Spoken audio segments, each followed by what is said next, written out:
Hello बच्चों, आप सभी को वेलकम है तनु क्लासेस में। कैसे हैं आप लोग? उम्मीद करते हैं आप लोग अच्छे होंगे, स्वस्थ होंगे और अच्छे से पढ़ाई कर रहे होंगे।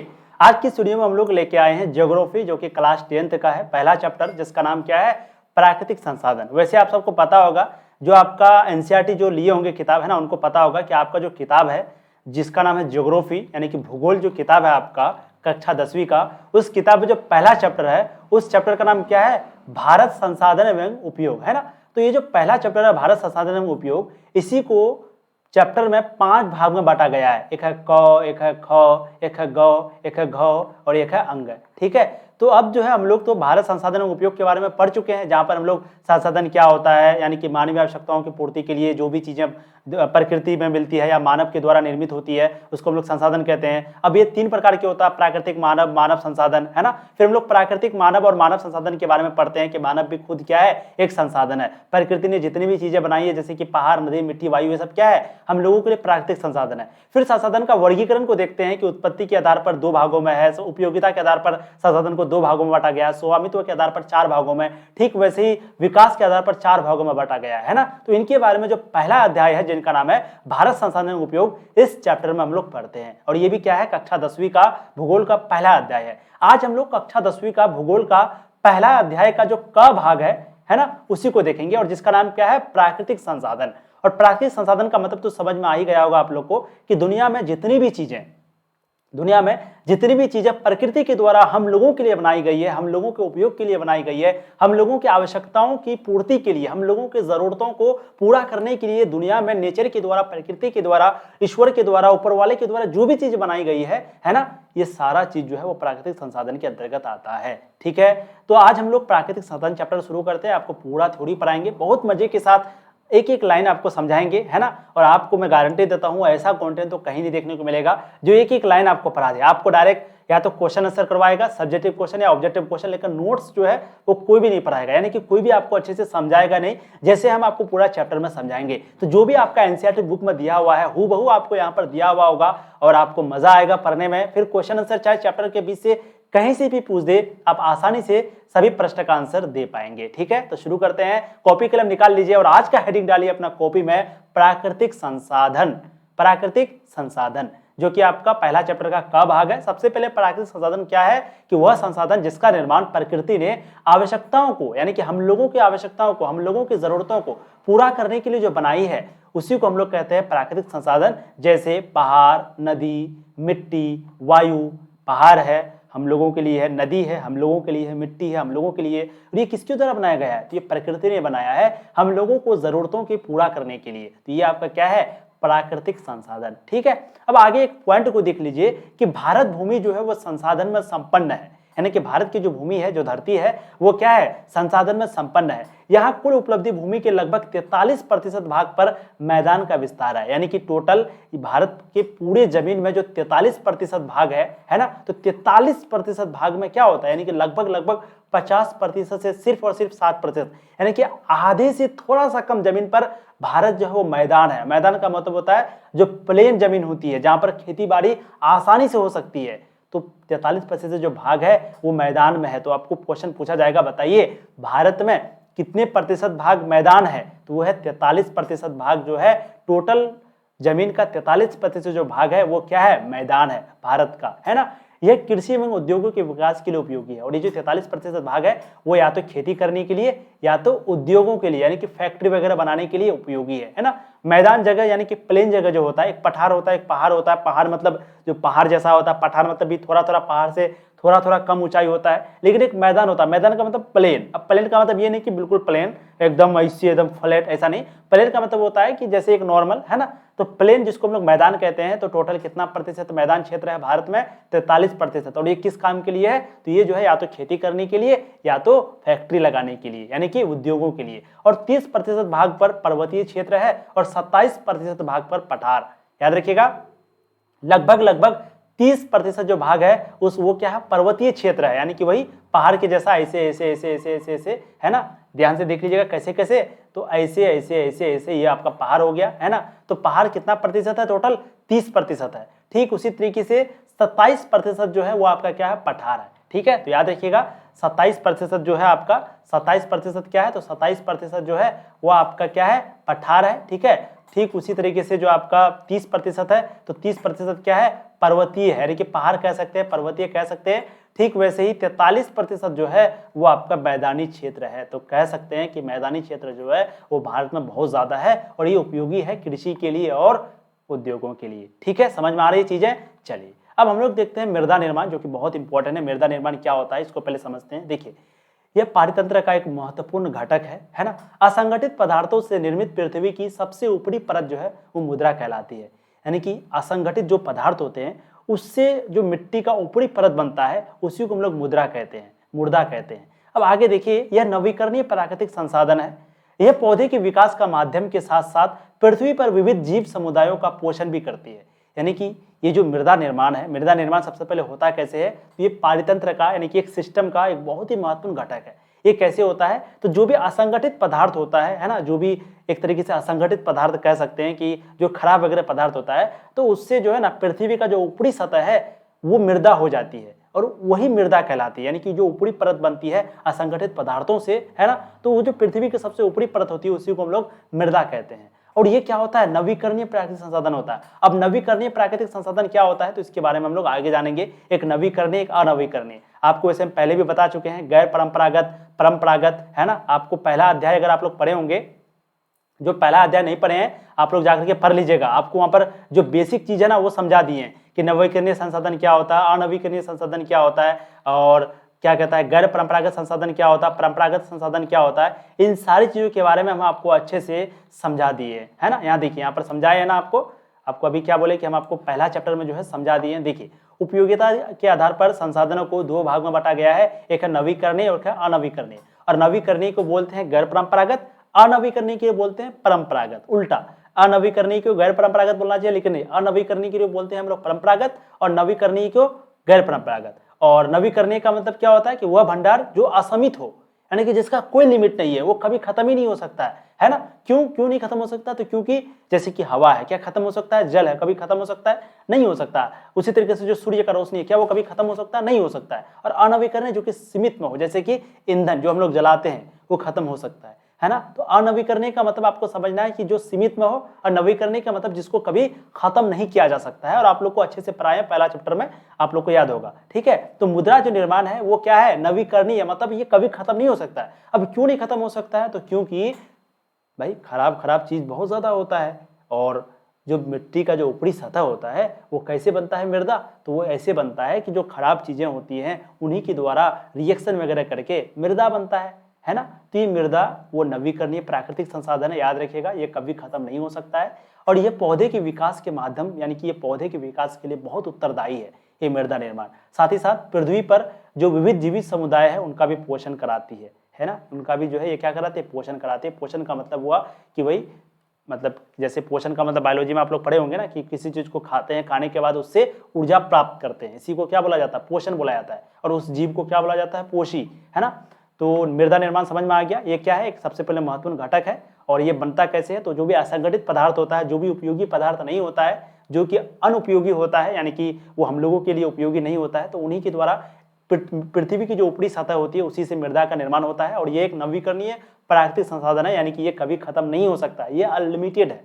ठीक है, और ये पौधे के विकास के लिए, साथ ही साथ अलग अलग प्रकार के जीव समुदायों के लिए बहुत जरूरी है, पोषण कराने के लिए बहुत जरूरी है। ठीक है, मृदा निर्माण जो है वो क्या है, एक जटिल प्रक्रिया है।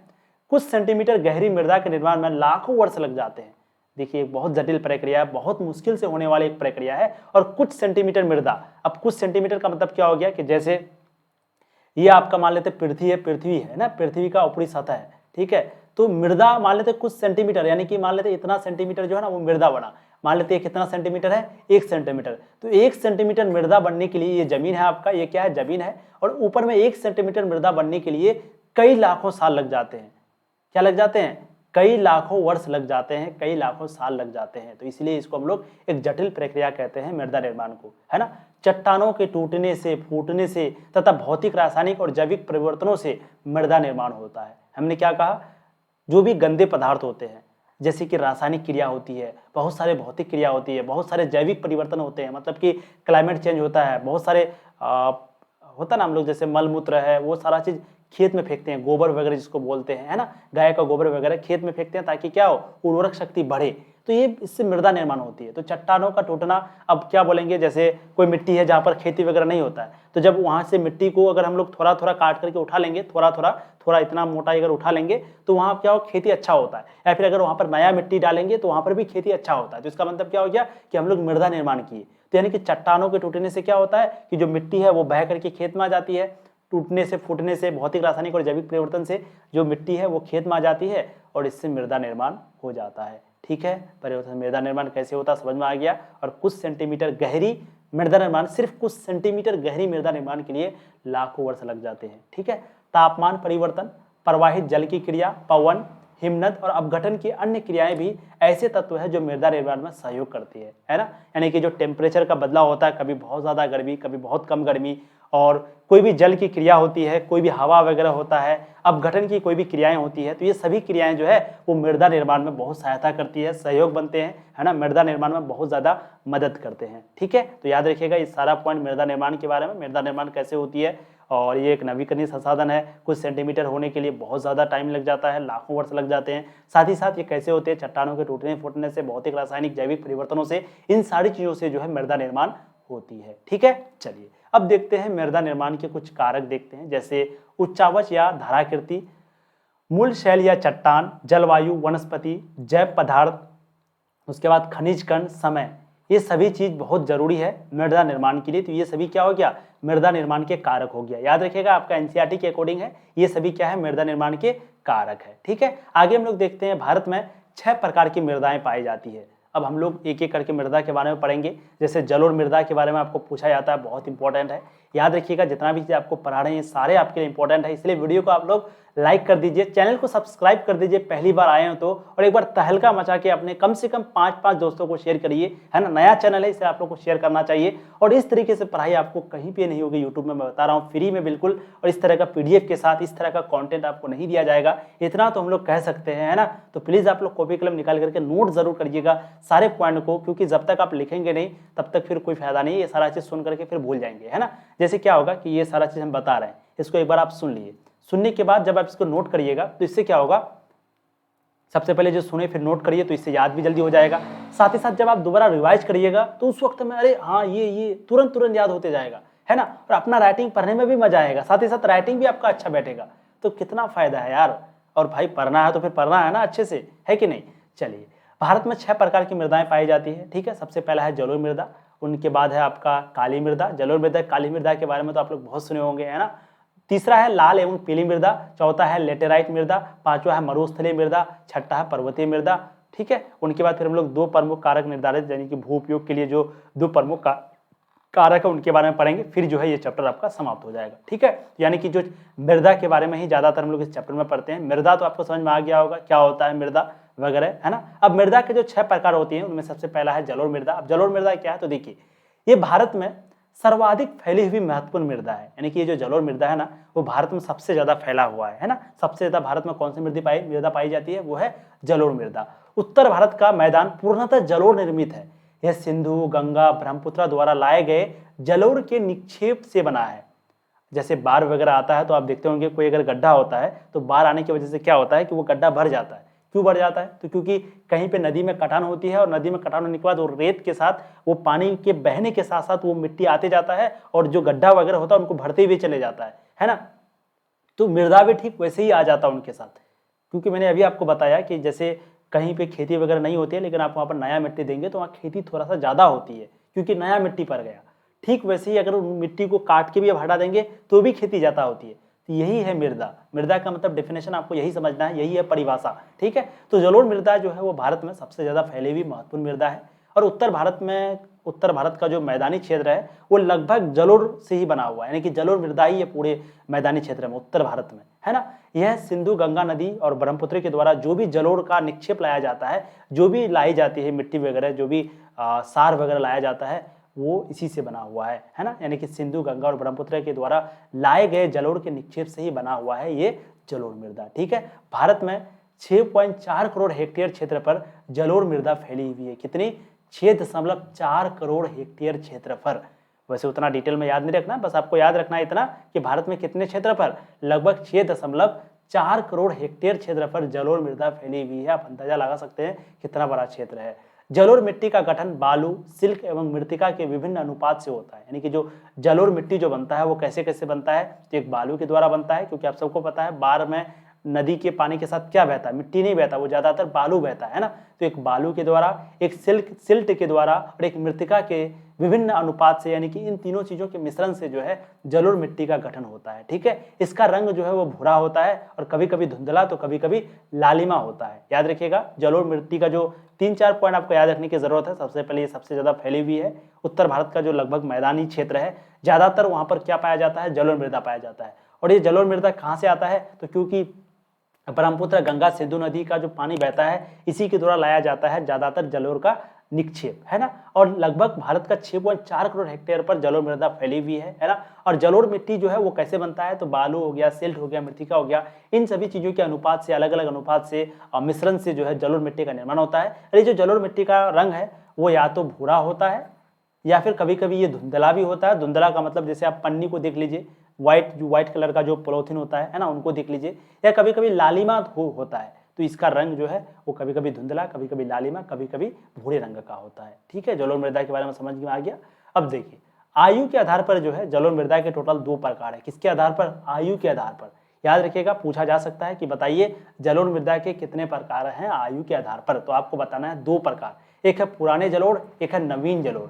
अब नाम से ही आपको समझ में आ रहा होगा पुराने और नए, है ना। तो पुराने जलोढ़ में क्या होता है कि कंकर और बजरी की मात्रा ज्यादा होती है। ठीक है, और इसको हम लोग बंगार भी कहते हैं, लिखा हुआ होगा बागर, सॉरी, इसको हम लोग बांगर भी कहते हैं। ठीक है, तो पुराने जलोढ़ में जो है कंकर और बजरी की मात्रा ज्यादा होती है। याद रखिएगा, जलोढ़ मृदा के 2 प्रकार, किसके आधार पर, आयु के आधार पर। जो पहला प्रकार है पुराने जलोढ़, इसमें ज्यादातर कंकर और बजरी की मात्रा होती है और इसी को हम लोग बांगर भी कहते हैं। ठीक है, और उसी तरीके से आपका नवीन जलोढ़, इसमें जो है महीन कण पाए जाते हैं, महीन कण, बिल्कुल छोटा छोटा कण, और इसको हम लोग खादर भी कहते हैं। तो याद रखिएगा, नवीन जलोढ़ जो है उनको हम लोग क्या कहते हैं, खादर, और जो पुराने जलोढ़ होता है उनको हम लोग कहते हैं बांगर।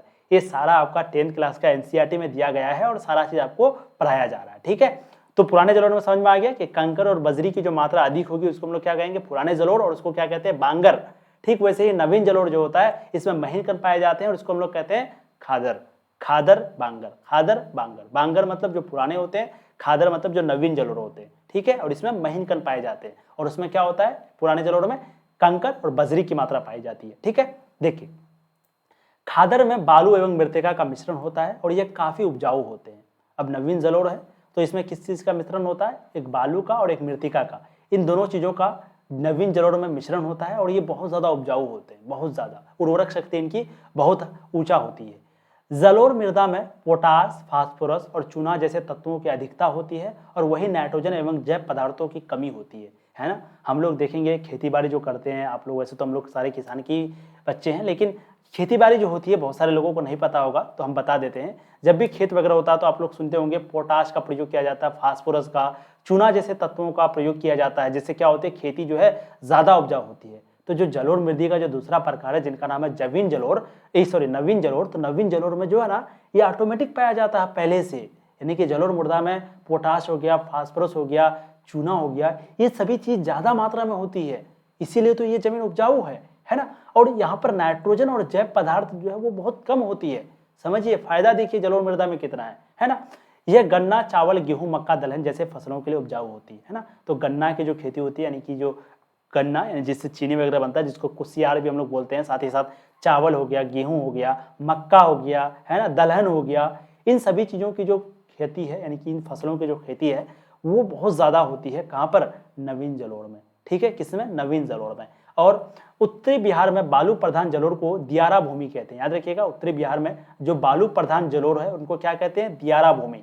तो दियारा भूमि किसको कहते हैं, तो उत्तरी बिहार में जो बालू प्रधान जलोढ़ है उसको हम लोग दियारा भूमि कहते हैं। और मक्का की खेती के लिए ये विश्व प्रसिद्ध है। तो ये जो दियारा भूमि है, सबसे पहले याद रखिएगा, उत्तरी बिहार में जो बालू प्रधान क्षेत्र है उसको हम लोग दियारा भूमि कहते हैं। और जो दियारा भूमि है वो मक्का की खेती के लिए बहुत ज्यादा प्रसिद्ध है। ठीक है, तो आपको समझ में आ गया जलोढ़ मृदा के बारे में। एक बार फटाफट आप लोग को बताएं क्या, वैसे वीडियो को थोड़ा पीछे करके देख लीजिएगा, ऑनलाइन का तो ये फायदा है, पीछे करके देख लीजिए फिर से, ठीक है, तो जलोढ़ मृदा समझ में आ गया। दो प्रकार का, एक पुराने जलोढ़, एक नवीन जलोढ़। पुराने जलोढ़ में कंकर बजरी की मात्रा होती है, इसको भांगर कहते हैं। नवीन जलोढ़ में जो है महीन महीन कण पाए जाते हैं और इसको खादर कहते हैं, खादर, है ना। और ये किसका मिश्रण होता है, तो बालू और मृतिका का मिश्रण होता है। वैसे तो टोटल 3 चीज का मिश्रण होता है जलोढ़ मृदा, एक है आपका बालू, एक है सिल्ट, एक है मृतिका। लेकिन बालू और मृतिका जो है वो ज्यादातर नवीन जलोढ़ में पाए जाते हैं, है ना। और नवीन जलोढ़ गन्ना की खेती के लिए, मक्का की खेती के लिए, गेहूं की खेती के लिए, है ना, साथ ही साथ दलहन की खेती के लिए, इन सभी चीजों में बहुत ज्यादा, इन सभी चीजों के उपजाऊ के लिए बहुत ज्यादा उपयोगी होता है कौन सा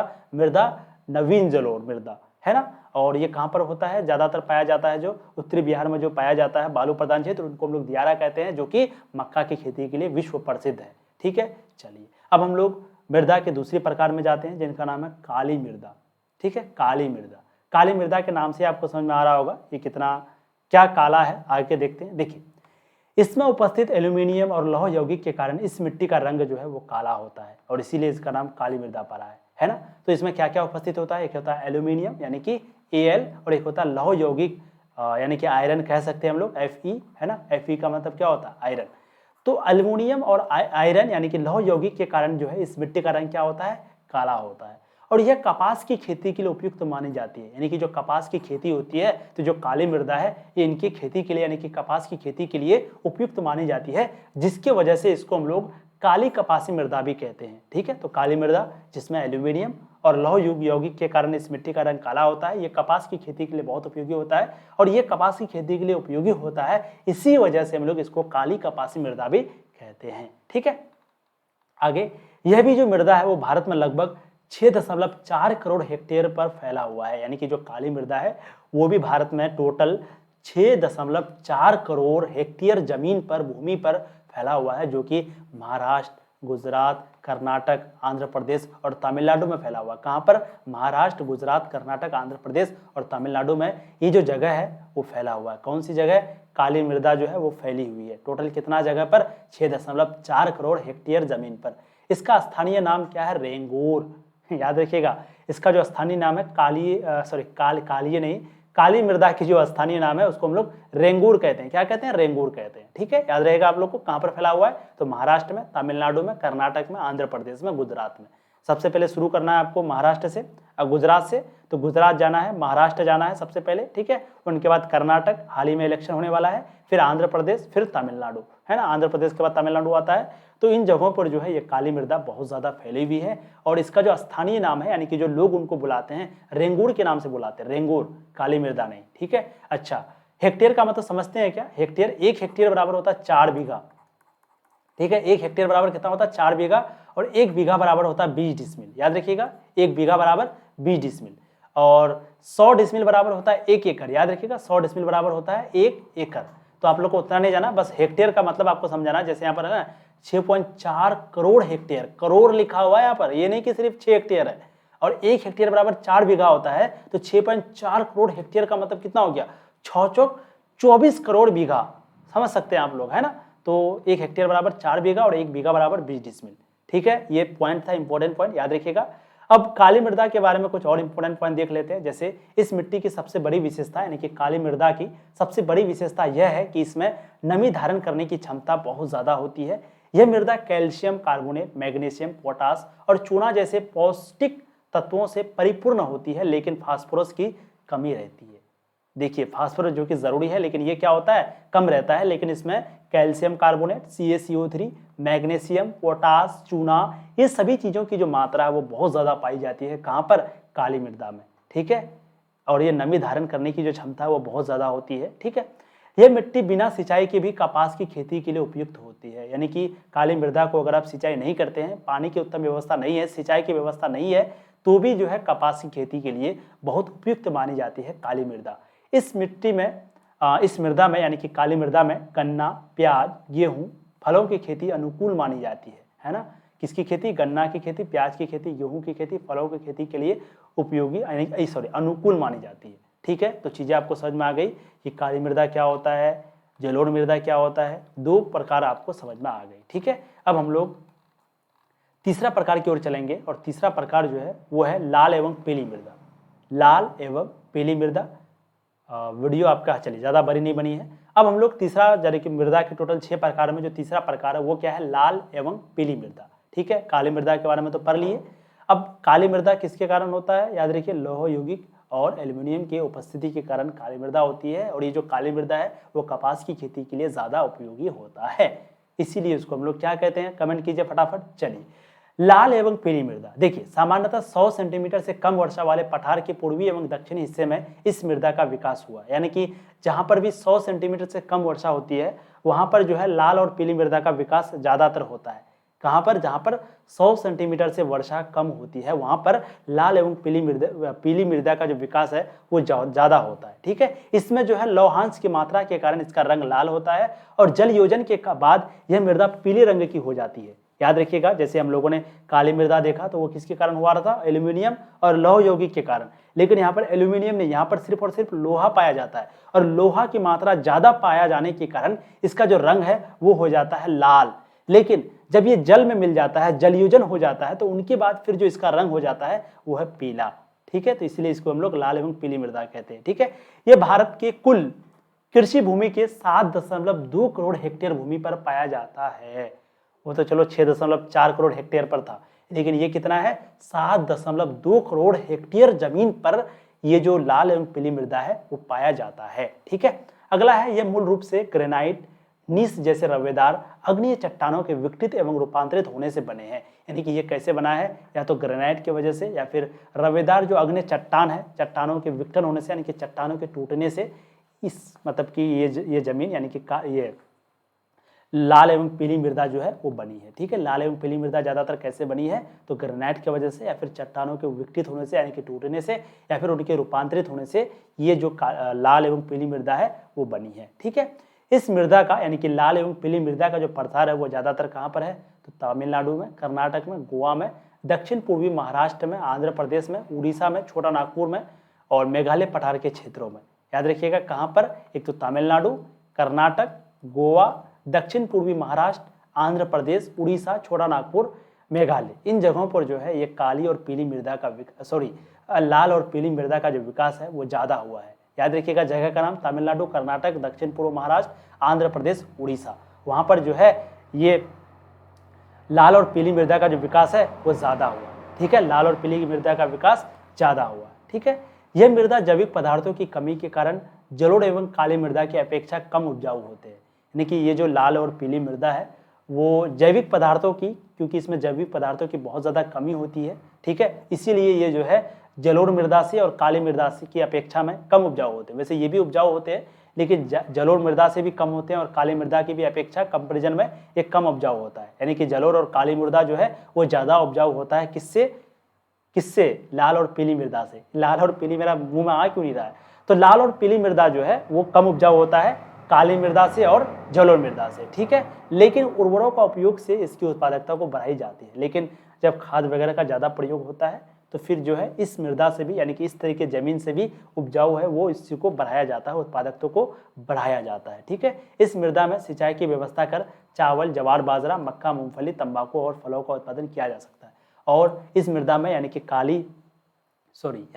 लाल और पीली मृदा में अगर सिंचाई की व्यवस्था हो जाए तो यहाँ पर चावल की खेती, जवार, बाजरा, मक्का, मूंगफली, तंबाकू और फलों का जो उत्पादन है वो आसानी से किया जा सकता है। ठीक है, तो हम लोगों ने इस चैप्टर में टोटल 3 मृदा के बारे में पढ़ा। एक है आपका जलोढ़ मृदा, एक है काली मृदा और एक है लाल और पीली मृदा। इन तीनों को अच्छे से आज दिमाग में बैठाइए, कॉपी कलम निकाल करके नोट करिए। आपको एक एक करके पढ़ाते जाएंगे, नोट करिएगा। आपको जब आप टीचर बनिएगा या फिर कोई कंपटीशन की तैयारी कीजिएगा तो ये सारा जितना भी पॉइंट आपको बताते हैं ये आपको बहुत फायदा करेगा, हम आपको बता रहे हैं। ठीक है, तो आप लोग प्लीज़ नोट करिए और आप लोग को बताना आज का सेशन कैसा लगा। लास्ट में वीडियो को छोड़ने से पहले वीडियो को शेयर कीजिए अपने सारे दोस्तों को, है ना। और चैनल पे पहली बार आए हैं तो चैनल को भी सब्सक्राइब करिए, वीडियो को लाइक करिए। और फिर मिलते हैं इसी तरह का नेक्स्ट वीडियो में और पार्ट 2 में, और इस चैप्टर को फिर पार्ट 2 में शायद समाप्त कर देंगे। थैंक यू सो मच आपका अपना कीमती वक्त देने के लिए। ऐसे ही पढ़ाई करते रहिए, all the very best. Please video को ज़्यादा से ज़्यादा शेयर कीजिए और यहाँ पर आपकी पूरी तरीके से 10 की तैयारी होगी, है ना। तैयारी हो रही है, देख सकते हैं, ज़्यादा तो बोलने की भी जरूरत नहीं है, आप लोग समझदार हैं। बस अच्छे से मेहनत करिए, कॉपी कलम अलग बनाइए। बार बार हम बोलते हैं, बहुत सारे लोग खाली वीडियो को देख करके छोड़ देता है। प्लीज़ आप लोगों से हम्बल रिक्वेस्ट है, आप लोग कॉपी कलम लीजिए, नोट करिए सारे पॉइंट को और अच्छे से पढ़िए। ठीक है, thank you so much, thank you. Video को शेयर कर दीजिएगा, थैंक यू।